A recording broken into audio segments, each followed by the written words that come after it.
você que está assistindo a reprise dessa live pelo YouTube, deixa seu like aí, tá? Se inscreve no nosso canal que a gente vai ter mais lives gravadas aqui no YouTube. E deixa seu comentário se você ficou com alguma dúvida, tá certo? Espero vocês nos comentários. Que há 20 anos vem suportando. Ouçam a voz da consciência. Está quente como o sol batendo na cara.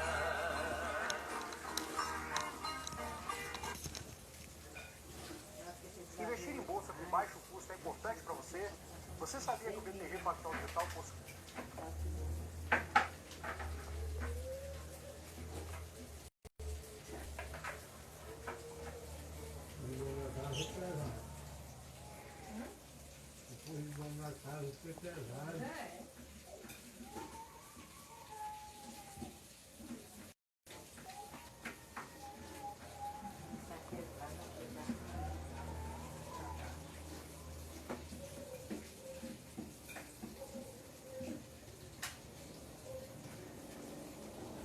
Vai lá, Lucas, vai lá. Esperando vocês aqui. Já já a gente inicia aqui. Só colocar logo o comentário aqui para ficar fixado, tá, pessoal? Não precisa economizar aí no coração, certo? Pode clicar à vontade nesse coraçãozinho aí. Pronto. E aí manda um tchauzinho aqui pra gente pro Instagram. Entender que essa live é interessante. E enviar ela para mais pessoas, tá certo? Boa noite a todos vocês. O tema de hoje é esse que vocês estão vendo aí, manejo de pastagens. A gente vai falar um pouco desse tema que é bastante pertinente na pecuária, tá? Tem muitas pessoas que fazem o manejo de forma equivocada. Eu só quero saber se o áudio tá ok, tá? Vocês estão escutando aí ok? Tem alguma interferência, como é que tá? Tem as pessoas fritando alguma coisa ali. E aí não sei se está saindo aí, mas se tiver é bem pouquinho. Mas só confirma para mim se o áudio tá ok, pessoal, tá? Pra gente dar início à live de hoje. A live anterior a gente teve um problema, eu encerrei aqui e apertei para fazer o download, mas não fez, não sei porquê. Mostrou salvo, mas não fez o download. Vou começar a acenar para vocês aqui. Ver quem está online. Pronto, áudio ok. Pessoal, amanhã é live do professor Gleison, tá? A gente não é mais acadêmico, mas tem esse respeito pelo professor. O Gleison Zotti, que está aqui, ó. Amanhã é live dele, lá no perfil dele, não é isso, Gleison? Tem... Só confirma se é lá no seu perfil mesmo ou é lá na Atlética. Está promovendo a live. Manda o tema aí no comentário, tá? Para o pessoal ficar sabendo. E se tiver interesse no tema, ir lá pro seu perfil e seguir para amanhã ser avisado que tá tendo live. Guilherme, Márcio, boa noite. Estão entrando aí. Lucas voltou aqui. Os demais. 8 pessoas online. A gente vai começar. Eu esperava um público maior para hoje, mas à medida que a gente for falando aqui, acredito que vai entrando mais gente, tá? A live anterior foi sobre planejamento, um tema bastante interessante, mas como eu falei, muitas pessoas não se interessam por esse tema nem na fazenda para botar em prática. E aí, imagine para escutar. Tá aqui, pessoal, o tema do Gleison aqui é mercado, sistema de produção e objetivos de seleção para ovinos. No final dessa live eu vou chamar ele aqui, tá, Gleison? Vou chamar você aqui, isso não é combinado. Eu vou chamar você aqui para falar um pouco. Só chamar o pessoal aqui que estiver online, tá certo? Não que é isso, força para fortalecer a pecuária a gente faz com o maior prazer. E vamos lá, deixa eu só aumentar o brilho aqui para ficar melhor para ver. Então, pessoal, a gente vai falar hoje sobre manejo de pastagens. Por quê? Porque pasto é a forma mais barata que a gente tem para criar ruminantes. Ou a mais cara, dependendo da forma que é produzido, tá? E é conduzida essa criação, essa produção de ruminantes. Se o ruminante está no pasto e não está ganhando peso, tá caro, tá?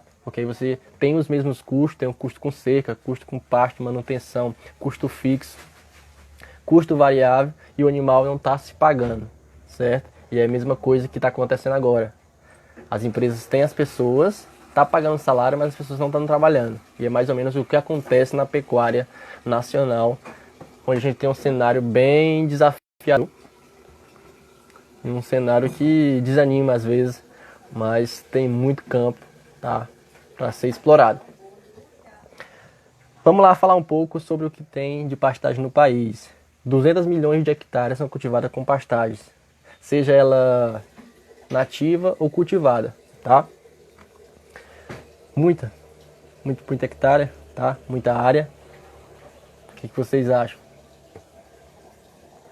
Só que entre 70% e 80% desse pasto é degradado. O que é isso? Tem uma produção reduzida.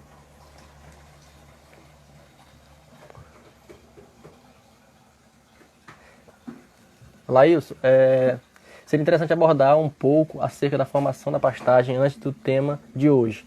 A gente vai abordar aqui de forma ampla, tá? Porque é um tema que merece bastante cuidado. Por quê? Porque se a gente passar uma informação que vocês captem de forma errônea, aí tendem a fazer de forma errada na propriedade de vocês. E aí a gente tem cuidado de o que vai falar aqui, tá certo? Aqui não é uma recomendação. A gente vai falar sobre o tema, e aí você pode, no final, mandar suas dúvidas pra gente aqui, ou clicar nesse retângulo aqui, eu não sei onde está para vocês, onde a gente pode colocar as dúvidas e fica mais fácil da gente, como eu estou sozinho aqui, fica mais fácil da gente elencar depois as dúvidas, tá certo? E aí a gente vai para as propriedades, certo?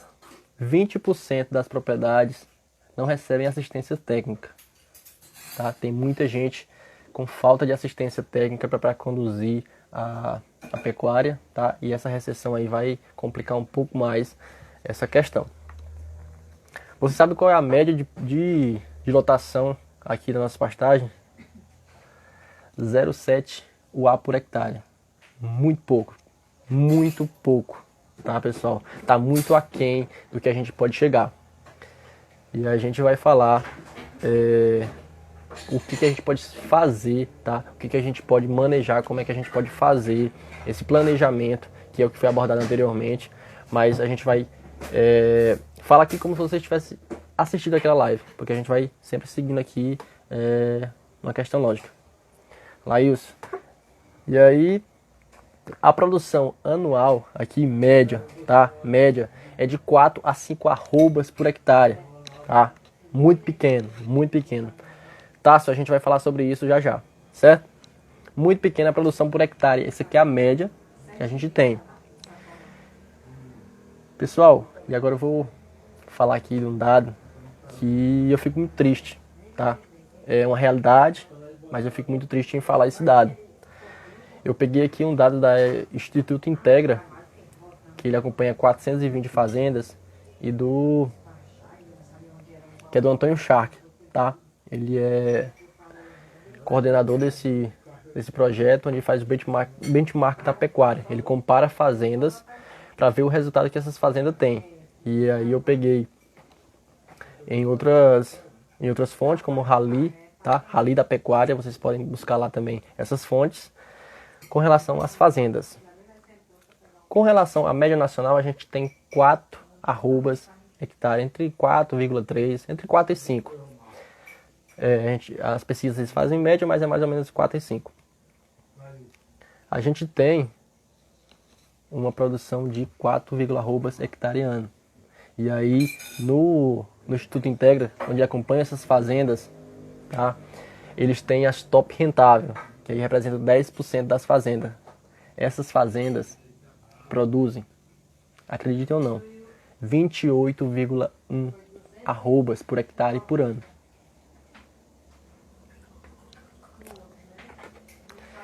E isso não é a melhor fazenda, tá? Das fazendas que eles acompanham, as 10% melhores, tá? 10% melhores tem essa produção. Não estou dizendo aqui que é a produção ápice que você pode atingir na pecuária. Não, não. Então a gente chega a esse número aqui. Então, para a pecuária nacional chegar a média chegar nessa top rentável aí do Instituto Integra, a gente tem fazenda que produz mais, mas se conseguisse chegar nesse patamar, a gente tinha que aumentar a produção em 602,5%, tá? Dessa média para chegar. Então a gente tem muito espaço, tem muita gente falando de pecuária aí que derruba área, que derruba as florestas, tem as queimadas, tem tudo isso, tá, envolvido aí, mas tem muita gente ineficiente na pecuária, a realidade é essa. E quando a gente vai para a agricultura, o cenário é bem diferente, tá? A média nacional da agricultura para soja é 58 sacas hectare ano, certo? E aí isso aí é a média nacional. E aí quando a gente vem para a produtividade das top rentáveis aí, média, tá? Eu não estou falando a melhor fazenda, estou falando as top rentáveis. 70 sacas hectare ano. Então, para a média chegar nessa top rentável de 10%, a gente tem aí 25% a mais de produção de produtividade que essas fazendas precisam obter. Certo? Por que isso acontece? Vocês devem conhecer muitas fazendas de pecuária que os pecuaristas conduzem a atividade como 50, 40 anos atrás, não é isso? Mas se você vai em uma plantação de soja, lá tem gente planejando tudo, tá? O tempo de plantar, o tempo de colher, qual a semente que vai utilizar, semente de qualidade, certo? Tem gente monitorando, tem gente usando herbicida, tem gente usando defensivos agrícolas para ter essa produção mais garantida, tá? Uma produção maior e mais garantida. Livre de pragas, livre de doenças, e aí tem gente pesquisando a todo tempo nessas duas áreas, mas quem utiliza mais esse recurso é a agricultura. Infelizmente a comparação, tá, da pecuária que a gente tem. E aí muitas pessoas que estão na pecuária deixam a atividade e arrendam para a soja. Por quê, pessoal? Justamente por isso, porque não tem planejamento. Se algum de vocês está aqui e assistiu a live de planejamento, a gente tem que muitas fazendas não fazem. E aí a gente entra num problema que as pessoas precisam derrubar mais áreas. E aí a culpa não é do agronegócio, não é culpa da pecuária, é culpa da ineficiência, certo? É culpa da ineficiência que tem que derrubar mais áreas para produzir uma quantidade considerável. E aí só um dado aqui para vocês terem noção de valores, sei que vocês gostam de valores. A média nacional aqui que a gente tem se eu não me engano, R$35 por hectare ano que eles ganham. No Instituto Integra, dessas 420 fazendas, a média é R$28 por hectare por ano. E essas top rentáveis chegam, chutem aí, falem, quanto é que vocês imaginam que eles estão chegando na pecuária?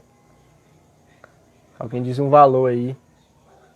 Quanto que as top rentáveis estão conseguindo por hectare por ano de rendimento.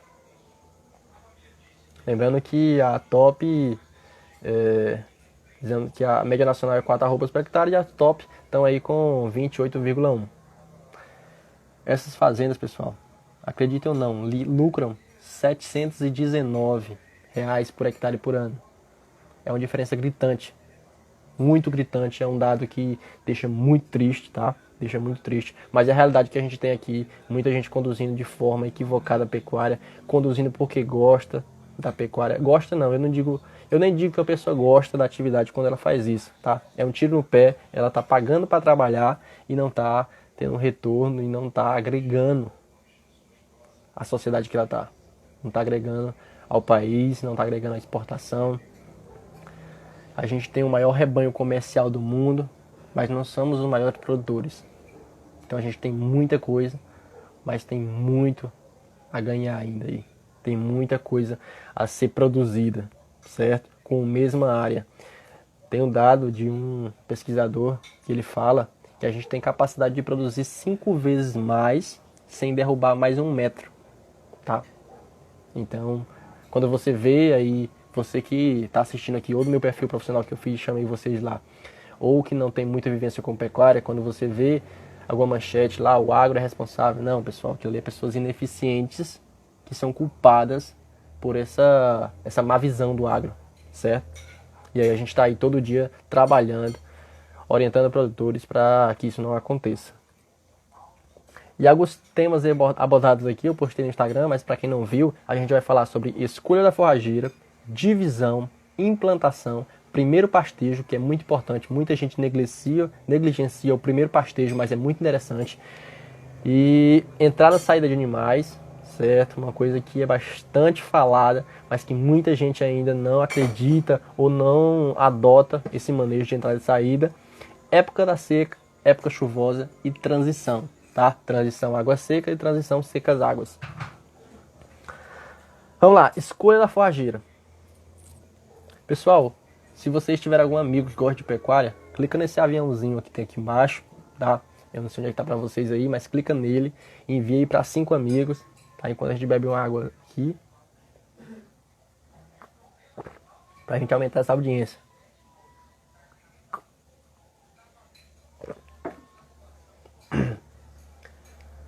Esperar se a gente entra aqui mais pessoas. Boa noite pra quem tá entrando aí. Muito obrigado, pessoal. Estão mandando. Vamos mandar aí pra 5 pessoas pra gente aumentar um pouco essa audiência. A gente vai falar agora sobre a escolha da forrageira. O tema, para quem entrou agora, é manejo de pastagem, tá certo? E não precisa economizar no coração aí não. Pode botar quente aí no coração, tá? A gente pede isso e fica meio chato, mas o Instagram entende, quando a gente trabalha com isso, ele entende que a live é boa e vai indicar para mais pessoas. Então eu espero que vocês façam isso aí pra gente, tá certo? Vamos lá, falar sobre a escolha da forrageira. Quando a gente fala de escolha da forrageira, muita gente me pergunta, tá? A gente vai na consultoria, e qual a melhor forrageira, qual a que estão usando agora? E aí a gente fica meio que pensando muita coisa com relação a isso. Por quê, pessoal? Depende, tá? É o famoso depende. Quando a gente fala de pecuária, quando a gente vai escolher uma forrageira, é o momento ideal que a gente tem para já começar o manejo, é ali. Por quê? Porque eu não vou colocar uma forragem de alta exigência no local de baixa fertilidade, que eu não tenho condição de manter com a fertilidade daquele solo. Então, com a condição de aumentar a fertilidade daquele solo. Então, é um tiro no pé que eu já dou aí só na escolha da forrageira, né? Tema bastante importante, mas muita gente não pensa nisso. Primeira coisa que eu vou levar em consideração na escolha da pastagem, certo? Na escolha da forrageira, é o objetivo. Para que eu quero essa forrageira, tá? Para que eu vou utilizar essa forrageira? E aí eu posso utilizar para corte, para pastejo. Nesse pastejo eu posso utilizar para fazer diferimento, certo? Ou para fazer um manejo mais intensivo na irrigação, com a adubação mais pesada. E aí eu tenho que levar tudo isso em consideração para essa forrageira. Forma de multiplicação. É uma coisa que muita gente fala da pastagem, mas não se atenta a isso.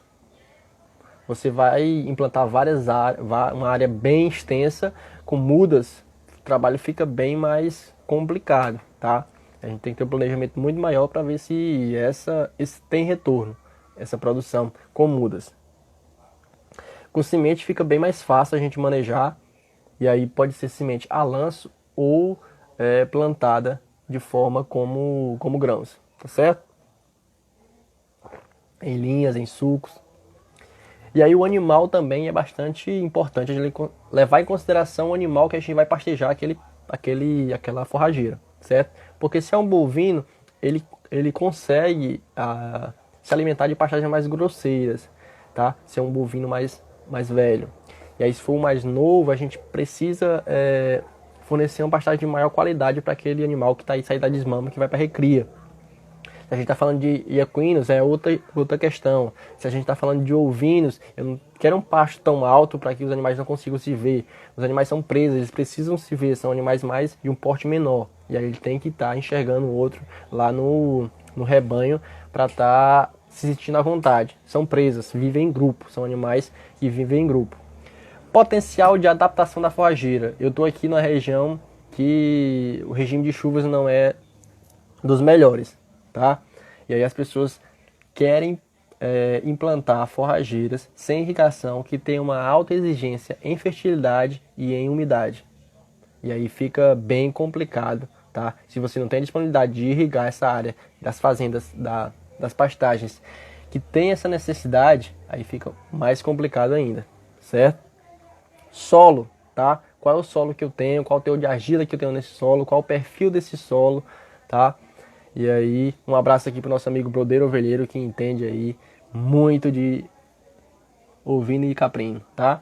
A gente pode até trazer ele outras vezes aqui, se vocês pedirem lá no direct, trazer o Brodeiro Ovelheiro aqui pra gente, tá? O Eduardo Matos. E aí, solo, tá?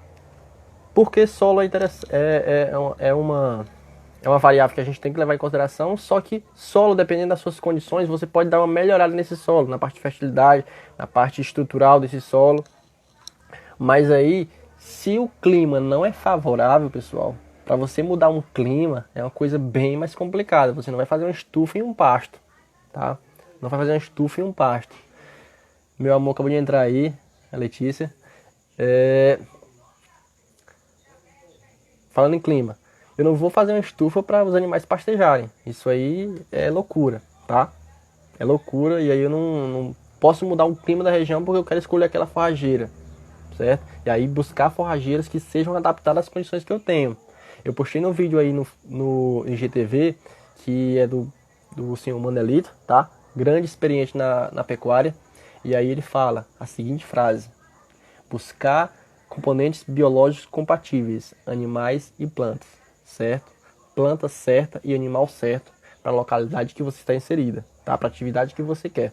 Frase bastante interessante do Manelito.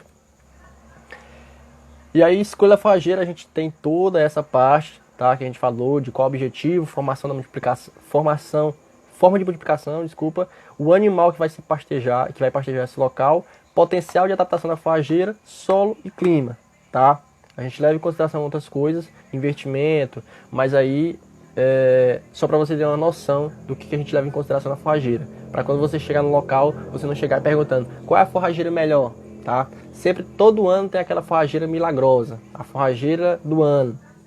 E aí as pessoas implantam essa forrageira, começam a manejar de forma errada, e aí o que acontece? A forrageira não presta, a forrageira não presta. Mas o que não presta é a mentalidade da pessoa que não tem, digamos, discernimento para chegar naquele local, fazer o manejo correto, escolher a pastagem correta, ou buscar uma orientação de qualidade, tá, pessoal? Buscar uma orientação para fazer isso. Chegar no local às vezes pode ser muito difícil, mas se você tem uma pessoa que já sabe como chegar naquele local, é bem mais fácil. Foi o exemplo que eu falei na live anterior do Uber. O Uber, quando você entra no carro, ele pergunta qual local que você quer ir. E ele vai lá, coloca no GPS e vê a melhor rota. Certo? E a gente vai agora para a divisão de pastagem. Como dividir a pastagem? Quantos piquetes eu devo utilizar para fazer um manejo mais correto? Certo? A gente tem uma fórmula que é para deduzir o número de piquetes. E eu vou passar para vocês aqui. Você vai, pesquisa a sua forrageira. Pronto, você escolheu a forrageira. Você pesquisa, só vendo o tempo aqui, o período de descanso dessa forrageira, tá? O período de descanso dessa forrageira. E aí você vê a produtividade média dessa forrageira, faz a lotação de acordo com seus animais, e aí você descobre o período de descanso que essa forrageira vai precisar para fazer uma rebrota mais eficiente.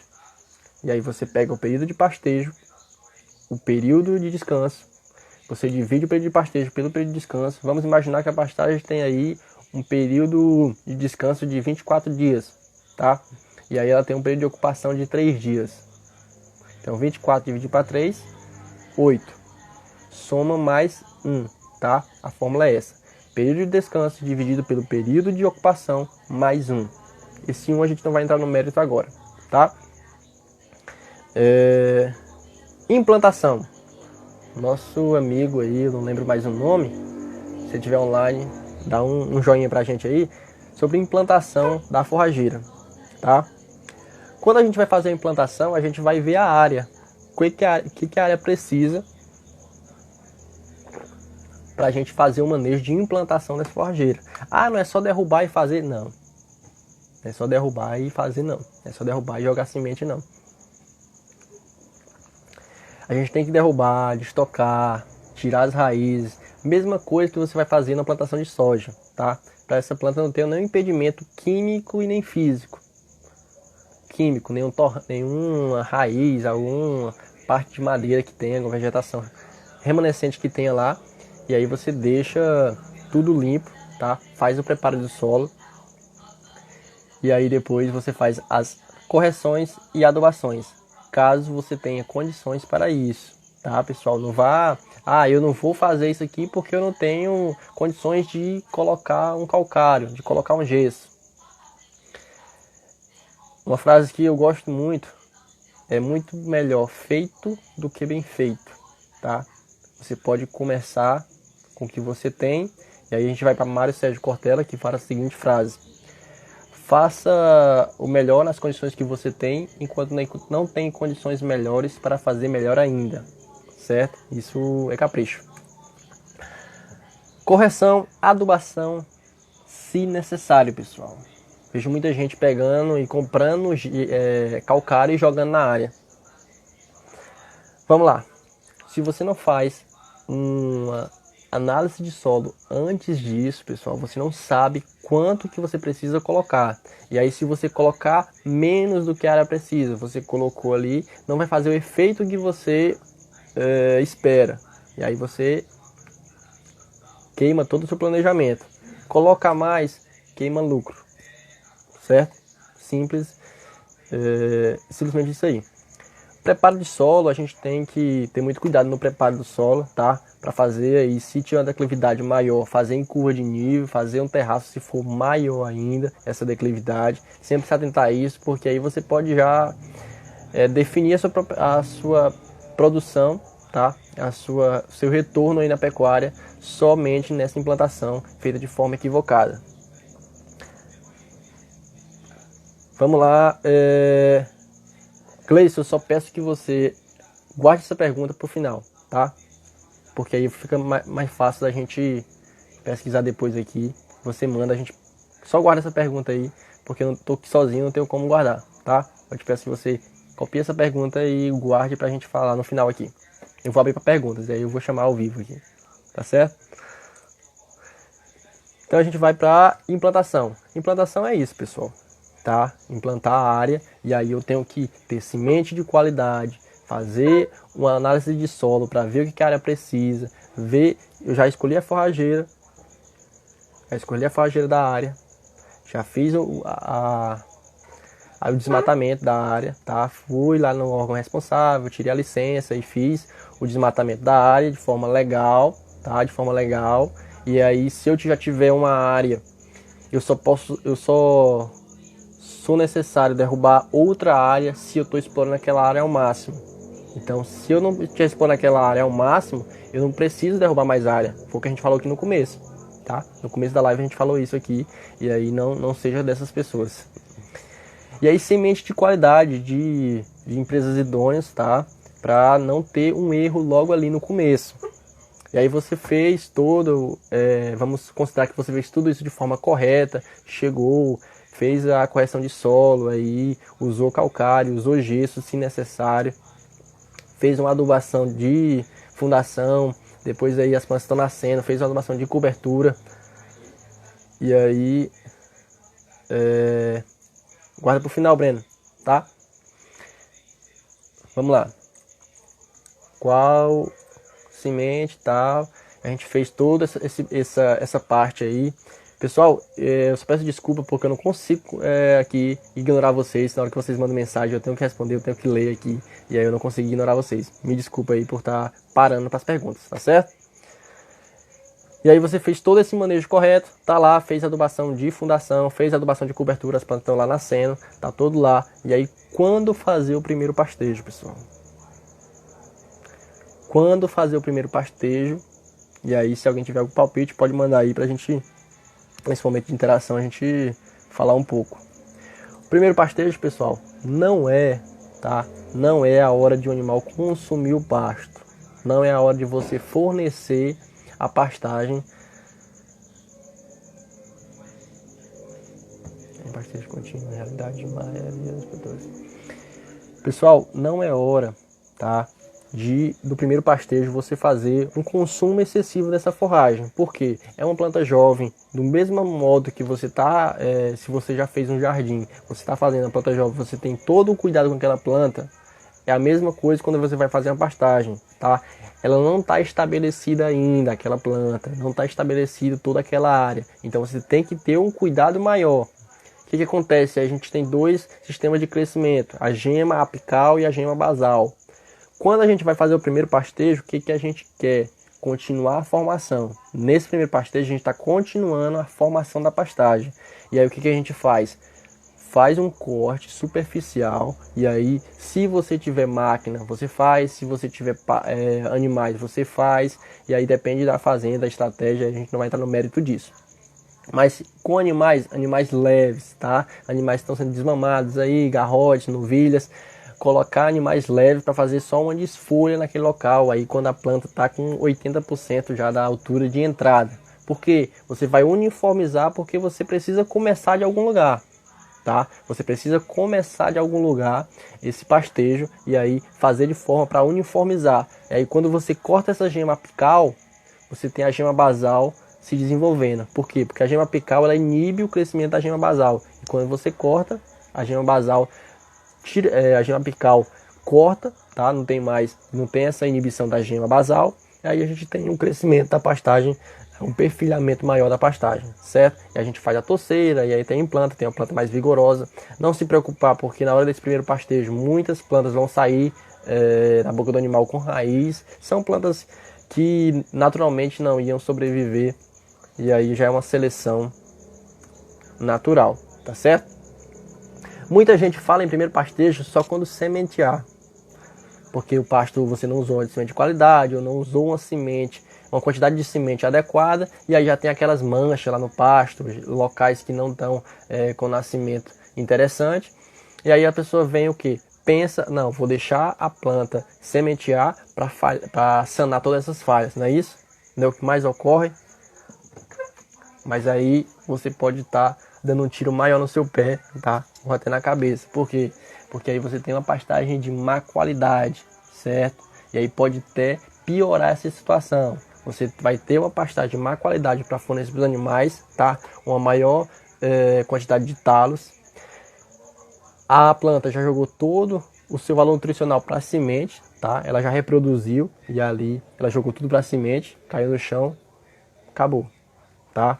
Tem a fonte de fibra? Tem aquela fonte de fibra ali ainda, mas é uma pastagem bem menos nutritiva, e aí você perdeu toda aquela passagem ali do crescimento da planta. Não tem uma torceira bem formada, por quê? Porque você não cortou a gema apical, e aí a gema basal não desenvolveu bem, certo? E aí a gente entra nesse mérito, tá? Primeiro pastejo, e aí fechando aqui, piquetes, tá? Piquetes e primeiro pastejo. Quando eu devo fazer o piquete, pessoal?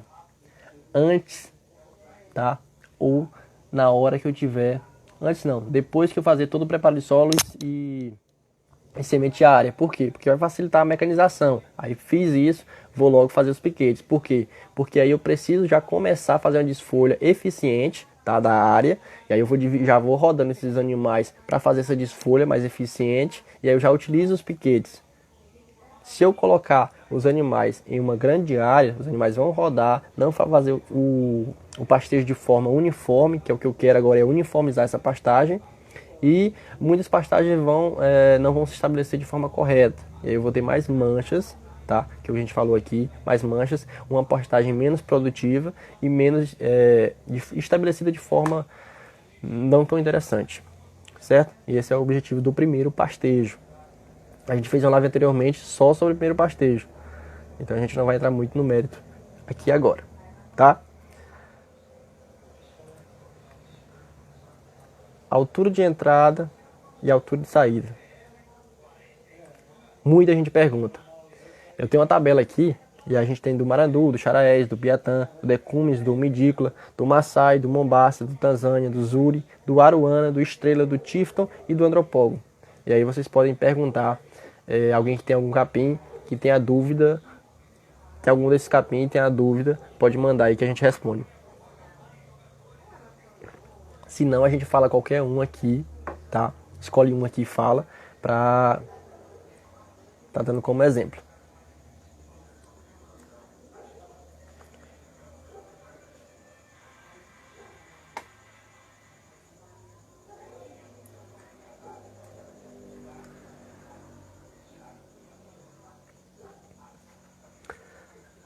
Como não tem ninguém falando aí qual capim tem, tá? Pra gente dar o exemplo aqui, a gente vai escolher aqui o marandu, que as braquiárias são as que cobrem mais essa área de pastagens aqui no Brasil. O marandu, a altura de entrada dele é 25 centímetros, certo? 25 centímetros. Se você tiver uma régua, daquela da Embrapa você utiliza. Se não tiver, você pode fazer com um pedaço de madeira, colocar o risco nos 25 centímetros e saber qual é a altura de entrada. Uma coisa que eu utilizo bastante também é colocar estacas, tá, no pasto, quando a gente está treinando o pessoal, colocando a altura de entrada e a altura de saída, pintando em duas cores, para facilitar esse manejo, certo? E a altura de entrada 25 centímetros, a altura de saída 15 centímetros em solo que tiver maior fertilidade, porque aí a planta não precisa de tanta reserva, porque você tem um solo bem fértil, com umidade interessante, e aí você pode exigir um pouco mais dessa planta. Caso você não tenha, você sobe aí para 20 centímetros, tá certo? 36 minutos de live. E aí, pessoal, a gente entra num ponto interessante, tá? Nesse altura de entrada e saída. Porque eu vou ter que obedecer a altura de entrada e a altura de saída. Da onde é que vem isso aí? Pesquisa, tá, pessoal? Fazenda não é local de você testar nada. A não ser que você seja uma empresa que vai querer vender seu produto e você tem que testar. Caso contrário, se você é pecuarista, você tem que ganhar dinheiro. Pecuária, fazenda é local de ganhar dinheiro, não de testar nada. E aí, pesquisa a gente deixa para as universidades, para os centros de pesquisa, e aí eles fazem a recomendação, e aí os técnicos utilizam, publica o artigo, o técnico lê o artigo, entende e passa para o produtor rural, tá certo? E aí o ponto de colheita, esse ponto de colheita a gente aproveita o máximo da forragem, onde tem uma produção mais interessante, uma quantidade de relação folha-culmo interessante também, tá? A gente tem mais folha do que culmo, e o material morto também não é tão expressivo. E aí por isso esse ponto de colheita, tá? É índice de área foliar que essa planta tem, que já está em torno de 95%. Vamos lá agora para a época chuvosa, tá? Época chuvosa, época seca e transição. E a gente encerra a live e abre para as perguntas, tá certo? Já tá aí a gente chega aos 45 minutos e aí fica bem interessante, tá? Mais uma vez atendendo aqui ao tempo que a gente esperava, que a gente planejou para fazer uma live mais curta. Época chuvosa é a época de maior oferta de forragem, tá, pessoal? Mais nutritiva, mais aceitabilidade pelos animais, tá? Os animais buscam mais essa pastagem porque tem mais folhas, tá? Folhas moles, tá? Folhas atrativas para esses animais, mais digestivas. Mas se eu tô na chuva, tá? Tá chovendo, se tá chovendo, se tô tendo aqui Poxa, eu acho que tá chegando diferente aqui pra mim. Tá chegando diferente pra mim as respostas, porque agora que chegou os capim aqui, mas a gente já passou disso. Vamos lá. Já depois a gente responde, tá certo? Guarda o capim aí que a gente tira essa dúvida depois. Época chuvosa, tá? A gente tá falando aqui. Já pensar no período seco. Eu tô aqui na oferta de forragem mais alta, mais nutritiva, mais verde, mas se eu não tenho, tá, essa mentalidade para me planejar para seca, o que acontece? Eu aproveito agora, mas sacrifico lá na frente, certo? Não tem um planejamento lá para frente onde vai ter. Todo ano tem, pessoal. Todo ano tem, a coisa mais certa do mundo, e muita gente trata como novidade. Todo ano tem escassez de chuva, de oferta de forragem, os animais perdem peso, e aí acontece o que a gente viu lá no começo. Pecuária, propriedades que perdem dinheiro, ou propriedades que ganham aí R$28 por hectare, certo? E aí você tá fadado a sair da atividade. Infelizmente é isso.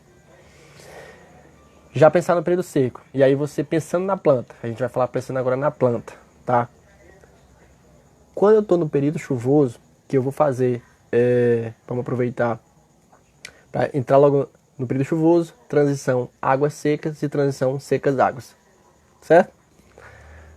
Época chuvosa, minha oferta de forragem, eu tenho uma disponibilidade, deixa eu só desligar o alarme aqui, maior disponibilidade de forragem, eu tenho que aproveitar essa disponibilidade de forragem para tirar dos meus animais o maior potencial que eles podem, certo? Muita gente vai lá no meu período de oferta de forragem maior e aí também não faz essa suplementação para animais. Só puxar para esse ponto aqui, aí você tem que aproveitar, é a hora de fazer a arroba mais barata, tá? É a hora de fazer a arroba mais barata e você ganhar mais dinheiro. E aí eu tenho que pensar, a altura de entrada e a altura de saída. Chegou ali as primeiras chuvas, o capim começa a produzir, tá? E aí a gente começa a explorar o máximo que a gente pode dessa forragem, dependendo da minha oferta de adubo para ela, tá? E correção de solo, e as condições de nutrição para essa planta. E aí a hora da chuva é a hora que a planta vai absorver esse nutriente, tá? É hora de estar jogando o adubo, né? Jogar na seca, dependendo do que você for jogar. E aí pensando em diferimento ou conservação. Por que pensar em diferimento e conservação lá na época chuvosa? Porque é a hora que eu tenho mais oferta de forragem. E aí eu tenho que pensar que essa planta vai sofrer lá no período seco, porque ela não tem água e tem animal pisando em cima dela. Então eu vou colocar uma condição muito adversa para essa planta. E aí eu tenho que dar condições para ela passar essa condição adversa. Animal pisoteando lá no período seco não é bom para a planta. A gente faz porque a gente tem que ter alimento para esses animais, mas que é bom para a planta não é. Quando eu começo a chegar no período próximo do período seco, que aí as pastagens já começam a baixar um pouco mais a produção e começam a chuva cessar um pouco mais, aí já é o momento de eu me atentar a fazer o diferimento, tá? Por quê? Porque eu vou ter que deixar essas plantas respirarem. Essas plantas que eu estou no manejo aí mais intensivo, eu tenho que deixar essas plantas respirarem no período seco. Por quê? Porque eu vou utilizar elas até o final aí das águas. E aí eu utilizo as plantas que eu deixei lá naquela área, aquela veda, tá? Que eu vedei aquele local, que eu fiz aquele diferimento. Eu utilizo aquela depois ali. Eu aproveito as últimas chuvas para dar uma rebrota nessa área aqui que eu utilizei, que eu estou utilizando, tá? E essa outra eu vou fechar. Fechar quanto? Aí mais ou menos 40 a 50 dias antes do período chuvoso. Para quê? Para que eu não esteja tanto talo, tá? Tem mais folha. O animal gosta de folha. Ele come talo porque não tem folha, mas ele gosta de folha, a parte mais nutritiva. E aí você deve ofertar forragem de qualidade, porque você prende o animal, condiciona ele a um espaço pequeno e você tem que dar a melhor fonte de nutrientes para esse animal, certo? É o mínimo que você precisa fazer. Diferimento e conservação, tá? Conservação aí, fenação ou silagem, dependendo da sua estratégia. Muita gente quer fazer silagem já no começo, mas aí requer um investimento muito grande, tá? Para fazer silagem.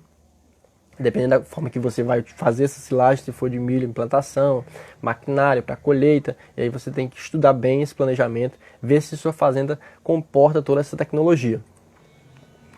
Passou o período aí, chegou no período seco, planta já tem que estar aí altura interessante, tá? Ali no período encerrando o período das águas, indo no período seco, eu já começo a manejar o pasto um pouco mais alto para esse pasto ter reserva para seca, tá? Eu começo a fazer uma leve alteração nessa altura de saída dos animais, deixo o pasto um pouco mais alto para esse pasto ter mais reserva. Pensa comigo, não vai ter água, não vai ter capacidade de rebrota na seca. Então eu tenho que ter reserva para esse pasto na hora que chegar as primeiras chuvas, ele usar essas reservas para rebrotar, tá certo? E aí a gente chega nesse período crítico do ano, que eu tô lá.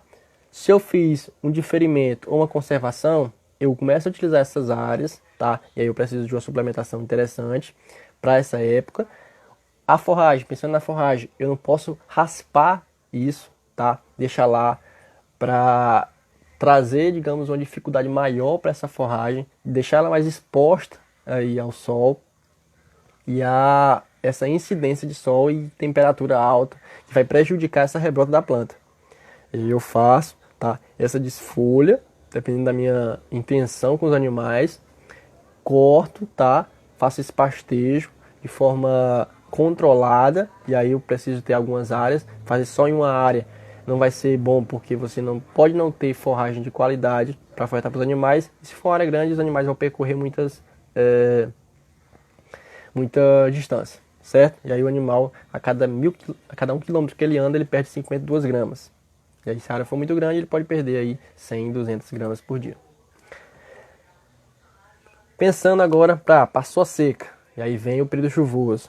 As pessoas ficam felizes, tá? Meio que tiram uma carga ali, conseguir passar. Se você não tem um planejamento. Se você tem um planejamento, já era natural que você sabia que ia passar essa seca. Mas chegou no período da seca, chegou no período das águas novamente, aí você tem tirou aquele fardo das costas. Chegou as águas, agora eu vou ter produção de forragem de qualidade novamente. Mas aí você tem que se atentar a esse pastejo depois da seca. Por quê? Porque as plantas vão começar a brotar novamente, vão utilizar as reservas para fazer esse rebrote. E aí se os animais estiverem dentro do pasto, tá? Estiverem dentro do pasto para fazer essa rebrota, a planta fazer essa rebrota, aí sai o primeiro broto, imagina comigo. A planta está aqui, tem a reserva, tá? Aí utiliza a reserva para fazer o rebrote. Rebrotou. O animal vem e corta. Ela não conseguiu fazer fotossíntese para gerar uma nova reserva. E essa planta vai ficando sem reserva até matar aquela torceira de capim. Certo? É o que acontece se você deixa o animal. Então você tem que ter uma estratégia para tirar esse animal dessas áreas, tá? Aí eu tenho um pasto mais alto aí no final da seca, para colocar os animais para respirar ali 30, 40, 50 dias, tá? Quando eu ver que o pasto já está com a folha já bem expandida, tá a altura de entrada interessante para entrar os animais. Aí eu entro com um novo pastejo e começo novamente. A estratégia de suplementação a gente vai falar posteriormente. E aí a gente falou água, tá? Entrou no período seco e aí vai para águas novamente, certo? Transição, ok. E aí a gente encerra a live de hoje com 46 minutos.